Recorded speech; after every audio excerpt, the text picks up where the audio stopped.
ओम शांति। 16 अक्टूबर 2025 के ईश्वरीय महावाक्य है। पहले सुनते हैं मुरली के मुख्य पॉइंट्स। बाबा ने कहा, एकांत में बैठ ऐसा अभ्यास करो कि अनुभव हो मैं शरीर नहीं आत्मा हूँ। यही है जीते जी मरना। आत्मा का अनुभव करते करते यह पुराना शरीर जैसे दूर होता जाता है, मानो अभी घर लौटने वाले हों। आप मुए मर गई दुनिया, यह वह अवस्था है जब आत्मा सच्चे बाप के संग जुड़ जाती है। गृहस्थ जीवन में रहते हुए भी मन को एकांत की कोठरी में ले जाओ जहाँ केवल बाप की याद हो। यह याद की यात्रा ही विश्व परिवर्तन का आधार है। जब आत्मा बदलेगी तो संसार बदलेगा। लास्ट में बाबा ने कहा, शिव बाबा के संग यह रूहानी व्यापार ही सच्चा धंधा है, पुराना देकर नया पाना। अच्छा, अब सुनते हैं मुरली को विस्तार से।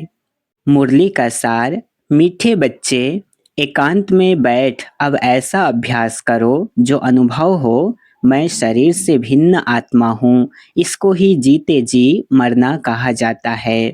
प्रश्न, एकांत का अर्थ क्या है? एकांत में बैठ तुमको कौन सा अनुभव करना है? उत्तर, एकांत का अर्थ है एक की याद में इस शरीर का अंत हो, अर्थात एकांत में बैठ ऐसा अनुभव करो कि मैं आत्मा इस शरीर चमड़ी को छोड़ बाप के पास जाती हूँ। कोई भी याद न रहे, बैठे बैठे अशरीरी हो जाओ, जैसे कि हम इस शरीर से मर गए। बस हम आत्मा हैं, शिव बाबा के बच्चे हैं। इस प्रैक्टिस से देह भान टूटता जाएगा। ओम शांति। बच्चों को बाप पहले पहले समझाते हैं कि मीठे मीठे बच्चों, जब यहाँ बैठते हो तो अपने को आत्मा समझ बाप को याद करते रहो और कोई तरफ बुद्धि नहीं जानी चाहिए। यह तुम बच्चे जानते हो, हम आत्मा हैं। पाठ हम आत्मा बजाती हैं इस शरीर द्वारा। आत्मा अविनाशी, शरीर विनाशी है। तो तुम बच्चों को देही अभिमानी बन बाप की याद में रहना है। हम आत्मा हैं, चाहे तो इन ऑर्गन्स से काम लेवें व ना लेवें, अपने को शरीर से अलग समझना चाहिए। बाप कहते हैं अपने को आत्मा समझो, देह को भूलते जाओ। हम आत्मा इंडिपेंडेंट हैं। हमको सिवाय एक बाप के और कोई को याद नहीं करना है। जीते जी मौत की अवस्था में रहना है। हम आत्मा का योग रहना है। क्या कहा? हम आत्मा का योग रहना है अब बाप के साथ। बाकी तो दुनिया से घर से मर गए। कहते हैं ना, आप मुए मर गई दुनिया, अब जीते जी तुमको मरना है। हम आत्मा शिव बाबा के बच्चे हैं, शरीर का भान उड़ाते रहना चाहिए। बाप कहते हैं अपने को आत्मा समझो और मुझे याद करो, शरीर का भान छोड़ो। यह पुराना शरीर है ना, पुरानी चीज को छोड़ा जाता है ना। अपने को अशरीरी समझो। अभी तुमको बाप को याद करते करते बाप के पास जाना है। ऐसे करते करते फिर तुमको आदत पड़ जाएगी। अभी तो तुमको घर जाना है, फिर इस पुरानी दुनिया को याद क्यों करें? एकांत में बैठ ऐसे अपने साथ मेहनत करनी है। भक्ति मार्ग में भी कोठरी में अंदर बैठ माला फेरते हैं, पूजा करते हैं। तुम भी एकांत में बैठ यह कोशिश करो तो आदत पड़ जाएगी। तुमको मुख से तो कुछ बोलना नहीं है, इसमें है बुद्धि की बात। शिव बाबा तो हैं सिखलाने वाला, उनको तो पुरुषार्थ नहीं करना है। यह बाबा पुरुषार्थ करते हैं, वह फिर तुम बच्चों को भी समझाते हैं। जितना हो सके ऐसे बैठकर विचार करो। अभी हमको जाना है अपने घर, इस शरीर को तो यहाँ छोड़ना है। बाप को याद करने से ही विकर्म विनाश होंगे और आयु भी बढ़ेगी। अंदर यह चिंतन चलना चाहिए, बाहर में कुछ बोलना नहीं है। भक्ति मार्ग में भी ब्रह्म तत्व को या कोई शिव को भी याद करते हैं, तत्व को या शिव को भी याद करते हैं, परंतु वह याद कोई यथार्थ नहीं है। बाप का परिचय ही नहीं तो याद कैसे करें?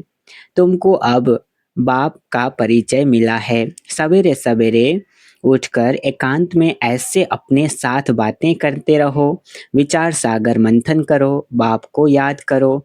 बाबा हम अभी आया बाबा हम अभी आया कि आया आपकी सच्ची गोद में। वह है रूहानी गोद। बाबा से बातें करनी है तो ऐसे ऐसे अपने साथ बातें करनी चाहिए। बाबा आया हुआ है, बाबा कल्प कल्प आकर हमको राजयोग सिखलाते हैं। बाप कहते हैं मुझे याद करो और चक्र को याद करो, स्वदर्शन चक्रधारी बनना है। बाप में ही सारा ज्ञान है ना चक्र का, वह फिर तुमको देते हैं। तुमको त्रिकालदर्शी बना रहे हैं। तीनों कालों अर्थात आदि मध्य अंत को तुम जानते हो। बाप भी हैं परमात्मा, उनको शरीर तो है नहीं, अभी इस शरीर में बैठ तुमको समझाते हैं। यह वंडरफुल बात है।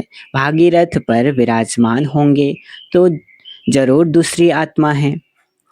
बहुत जन्मों में के अंत का जन्म इनका है, ब्रह्मा बाबा का, है ना। नंबर वन पावन वही फिर नंबर वन पतित बनते हैं। वह अपने को भगवान विष्णु आदि तो कहते नहीं। यहाँ एक भी आत्मा पावन है नहीं, सब पतित ही हैं। तो बाबा बच्चों को समझाते हैं ऐसे ऐसे विचार सागर मंथन करो, तो इससे तुमको खुशी भी रहेगी। इसमें एकांत भी जरूर चाहिए। एक एक की याद में शरीर का अंत होता है। अंत उनको कहा जाता है एकांत, है ना। यह चमड़ी छूट जाएगी। सन्यासी भी ब्रह्म की याद में व तत्व की याद में रहते हैं। उस याद में रहते रहते शरीर का भान छूट जाता है। बस हमको ब्रह्म में लीन होना है। ऐसे बैठ जाते हैं तपस्या में, बैठे बैठे शरीर छोड़ देते हैं। भक्ति में तो मनुष्य बहुत धक्के खाते हैं। इसमें धक्के खाने की बात नहीं, याद में ही रहना है। पिछाड़ी में कोई याद न रहे। गृहस्थ व्यवहार में तो रहना ही है, बाकी टाइम निकालना है। स्टूडेंट को पढ़ाई का शौक होता है ना, यह पढ़ाई है। अपने को आत्मा न समझने से बाप टीचर गुरु सबको भूल जाते हैं। एकांत में बैठ ऐसे ऐसे विचार करो। गृहस्थी घर में तो वाइब्रेशन ठीक नहीं रहता है। अगर अलग अलग अगर अलग प्रबंध हैं तो एक कोठरी में एकांत में बैठ जाओ। माताओं को तो दिन में भी टाइम मिलता है, बच्चे आदि स्कूल में चले जाते हैं। जितना टाइम मिले यही कोशिश करते रहो। तुमको तो एक घर है, बाप को तो कितने ढेर के ढेर दुकान हैं, और ही वृद्धि होती जाएगी। मनुष्यों को तो धंधे आदि की चिंता होती है तो नींद भी फिट जाती है। यह व्यापार भी है ना। कितना बड़ा सराफ है, कितना बड़ा मट्टा सट्टा करते हैं। पुराने शरीर आदि लेकर नया देते हैं, सबको रास्ता बताते हैं। यह भी धंधा उनको करना है। यह व्यापार तो बहुत बड़ा है, व्यापारी को व्यापार का ही ख्याल रहता है। बाबा ऐसे ऐसे प्रैक्टिस करते हैं, फिर बतलाते हैं ऐसे ऐसे करो। जितना तुम बाप की याद में रहेंगे तो स्वतः ही नींद फिट जाएगी। कमाई में आत्मा को बहुत मज़ा आएगा। कमाई के लिए मनुष्य रात में भी जागते हैं। सीजन में सारी रात भी दुकान खुला रहता है। तुम्हारी कमाई रात को और सवेरे को बहुत अच्छी होगी। स्वदर्शन चक्रधारी बनेंगे, त्रिकालदर्शी बनेंगे। 21 जन्म के लिए धन इकट्ठा करते हैं। मनुष्य साहूकार बनने के लिए पुरुषार्थ करते हैं। तुम भी बाप को याद करेंगे तो विकर्म विनाश होंगे, बल मिलेगा। याद की यात्रा पर नहीं रहेंगे तो बहुत घाटा पड़ जाएगा, क्योंकि सिर पर पापों का बोझ बहुत है ना। अब जमा करना है, एक को याद करना है और त्रिकालदर्शी बनना है। यह अविनाशी धन आधा कल्प के लिए इकट्ठा करना है। यह तो बहुत वैल्यूबल है। विचार सागर मंथन कर रत्न निकालने हैं। बाबा जैसे खुद करते हैं, बच्चों को भी युक्ति बतलाते हैं। कहते हैं बाबा माया के तूफान बहुत आते हैं। बाबा कहते हैं जितना हो सके अपनी कमाई करनी है, यही काम आनी है ना। थोड़ा कष्ट भी हो लेकिन जितना हो सके कमाई करनी है, यही काम आनी है। एकांत में बैठ बाप को याद करना है। फुर्सत है तो सर्वेश भी मंदिरों आदि में बहुत कर सकते हो। बैज जरूर लगा रहे, सब समझ जाएंगे यह रूहानी मिलिट्री है। तुम लिखते भी हो हम स्वर्ग की स्थापना कर रहे हैं। आदि सनातन देवी देवता धर्म था, अब नहीं है तो फिर स्थापन करते हैं। यह लक्ष्मी नारायण एम ऑब्जेक्ट है ना। कोई समय यह ट्रांसलाइट का चित्र बैटरी सहित उठाकर परिक्रमा देंगे और सबको कहेंगे यह राज्य हम स्थापन कर रहे हैं। यह चित्र सबसे फर्स्ट क्लास है। यह चित्र बहुत नामी ग्रामी हो जाएगा। लक्ष्मी नारायण सिर्फ एक तो नहीं थे, उन्हों की राजधानी थी ना। यह स्वराज्य स्थापन कर रहे हैं। अब बाप कहते हैं मन मना भाव, बाप को याद करो तो विकर्म विनाश होंगे। कहते हैं हम गीता का सप्ताह मनाएंगे। यह सब प्लान कल्प पहले मुआफिक बन रहे हैं। परिक्रमा में यह चित्र लेना पड़े, इनको देखकर सब खुश होंगे। तुम कहेंगे बाप को और वर्षे को याद करो। मन मना भाव, यह गीता के अक्षर है ना। भगवान शिव बाबा हैं, वह कहते हैं मुझे याद करो तो विकर्म विनाश होंगे। 84 के चक्र को याद करो तो यह बन जाएंगे। लिटरेचर भी तुम सौगात देते रहो। शिव बाबा का भंडारा तो सदा भरपूर है, आगे चलकर बहुत सर्विस होगी। एम ऑब्जेक्ट कितनी क्लियर है। एक राज्य एक धर्म था, बहुत साहूकार थे। मनुष्य चाहते हैं एक राज्य एक धर्म हो।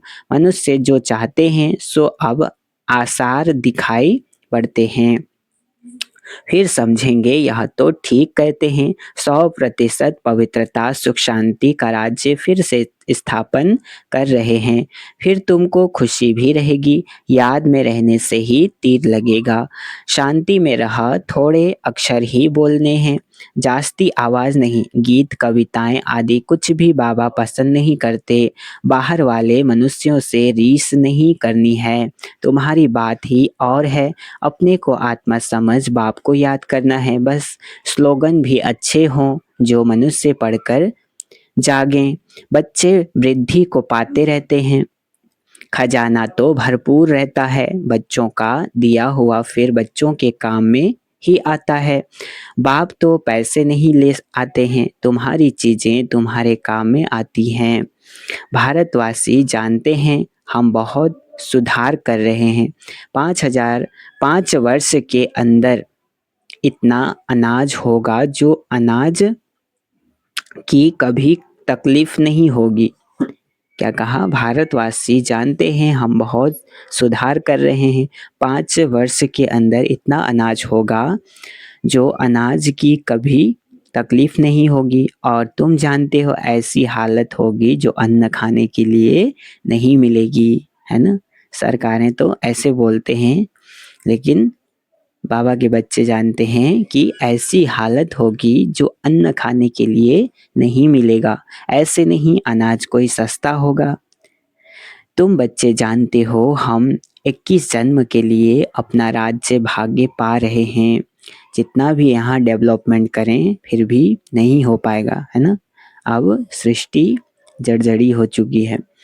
तो बाबा कह रहे हैं तुम बच्चे जानते हो हम 21 जन्म के लिए अपना राज्य भाग्य पा रहे हैं। यह थोड़ी बहुत तकलीफ तो सहन करनी ही है। कहा जाता है खुशी जैसी खुराक नहीं। अतीन्द्रिय सुख गोप गोपियों का गाया हुआ है। ढेर बच्चे हो जाएंगे, जो भी सैपलिंग वाले होंगे वह आते जाएंगे। झाड़ यहाँ ही बढ़ना है ना। स्थापना हो रही है और धर्मों में ऐसा नहीं होता है। वह तो ऊपर से आते हैं, यह तो जैसे कि झाड़ स्थापन हुआ ही पड़ा है। इसमें फिर नंबरवार आते जाएंगे, वृद्धि को पाते जाएंगे। तकलीफ कुछ नहीं। उन्हों को तो ऊपर से आकर पाठ बजाना ही है, इसमें महिमा की क्या बात है। धर्म स्थापक के पिछाड़ी आते रहते हैं, वह शिक्षा क्या देंगे सद्गति की, है ना। धर्म स्थापक लोग सद्गति की शिक्षा कैसे देंगे, क्या देंगे, है ना। कुछ भी नहीं, उनके पास ही नहीं है। तो यहाँ तो बाप भविष्य देवी देवता धर्म की स्थापना कर रहे हैं। संगम युग पर नया सैपलिंग लगाते हैं ना, पहले पौधों को गमले में लगाकर फिर नीचे लगा देते हैं, वृद्धि होती जाती है। पहले तैयार करते हैं, है ना, फिर गार्डन में लगा देते हैं। तुम भी अब पौधा लगा रहे हो, फिर सतयुग में वृद्धि को पाए राज्य भाग्य पाएंगे। तुम नई दुनिया की स्थापना कर रहे हो। मनुष्य समझते हैं अर्जुन कलयुग में बहुत वर्ष पड़े हैं, क्योंकि शास्त्रों में लाखों वर्ष लिख दिए हैं। समझते हैं कलयुग में अभी 40,000 वर्ष पड़े हैं, फिर बाप आकर नई दुनिया बनाएंगे। कई समझते हैं यह बड़ी महाभारत लड़ाई है, गीता का भगवान भी जरूर होगा। तुम बतलाते हो श्री कृष्ण तो था नहीं, बाप ने समझाया है श्री कृष्ण तो 84 जन्म लेते हैं, एक फीचर्स न मिले दूसरे से, तो यहाँ फिर श्री कृष्ण कैसे आएंगे। कोई भी इन बातों पर विचार नहीं करते हैं। तुम समझते हो श्री कृष्ण स्वर्ग का प्रिंस, वह फिर द्वापर में कहाँ से आएगा। इस लक्ष्मी नारायण के चित्र को देखने से ही समझ में आ जाता है। शिव बाबा यह वर्षा दे रहे हैं, सतयुग की स्थापना करने वाला बाप ही है। यह गोला झाड़ आदि के चित्र कम थोड़े ही हैं। एक दिन तुम्हारे पास यह सब चित्र ट्रांसलाइट के बन जाएंगे, है ना, बाबा ने पहले ही बोल दिया था। फिर सब कहेंगे हमको ऐसे चित्र ही चाहिए। इन चित्रों से फिर विहंग मार्ग की सर्विस हो जाएंगी। तुम्हारे पास बच्चे इतने आएंगे जो फुर्सत नहीं रहेगी, ढेर आएंगे, है ना, जो आ ही रहे हैं। बहुत खुशी होगी, दिन प्रतिदिन तुम्हारा फोर्स बढ़ता जाएगा। ड्रामा अनुसार जो फूल बनने वाले होंगे उनको टच होगा। तुम बच्चों को ऐसे नहीं कहना पड़ेगा कि बाबा इनकी बुद्धि को टच करो, आप ही जिसका जिसका टाइम आएगा वो टच होता रहेगा उनको, है ना। टच कोई बाबा थोड़े ही करते हैं, समय पर आप ही टच होगा। बाप तो रास्ता बताएंगे ना। बहुत बच्चियां लिखती हैं हमारे पति की बुद्धि को टच करो, ऐसे सबकी बुद्धि को टच करेंगे फिर तो सब स्वर्ग में इकट्ठे हो जाएं, है ना। तो ये भी तो कृपा करना हुआ ना, तो कृपा आशीर्वाद तो करते नहीं बाबा। पढ़ाई की ही मेहनत है, तुम खुदाई खिदमतगार हो ना। सच्ची सच्ची बात बाबा पहले से ही बता देते हैं क्या क्या करना है। ऐसे ऐसे चित्र लिए जाने पड़ेंगे, सीढ़ी का भी ले जाना पड़े। ड्रामा अनुसार स्थापना तो होनी ही है। बाबा सर्विस के लिए जो डायरेक्शन देते हैं उस पर ध्यान देना है। बाबा कहते हैं बैजेज किस्म किस्म के लाखों बनाओ, बैजेज, है ना। ट्रेन की टिकट लेकर 100 माइल तक सर्विस करके आओ। बाबा ने होमवर्क दिया है ये सब। एक डिब्बे से दूसरे में फिर तीसरे में बहुत सहज है। बच्चों को सर्विस का शौक रहना चाहिए, है ना। राज्य किस पर करेंगे फिर, है ना, राज्य भाग्य तो करना है। अच्छा, मीठे मीठे सिगिल्दे बच्चों प्रति माता पिता बाप दादा का याद प्यार और गुड मॉर्निंग। रूहानी बाप की रूहानी बच्चों को नमस्ते। हम रूहानी बच्चों की रूहानी माता पिता बाप दादा को याद प्यार और गुड मॉर्निंग। नमस्ते नमस्ते नमस्ते, शुक्रिया बाबा शुक्रिया।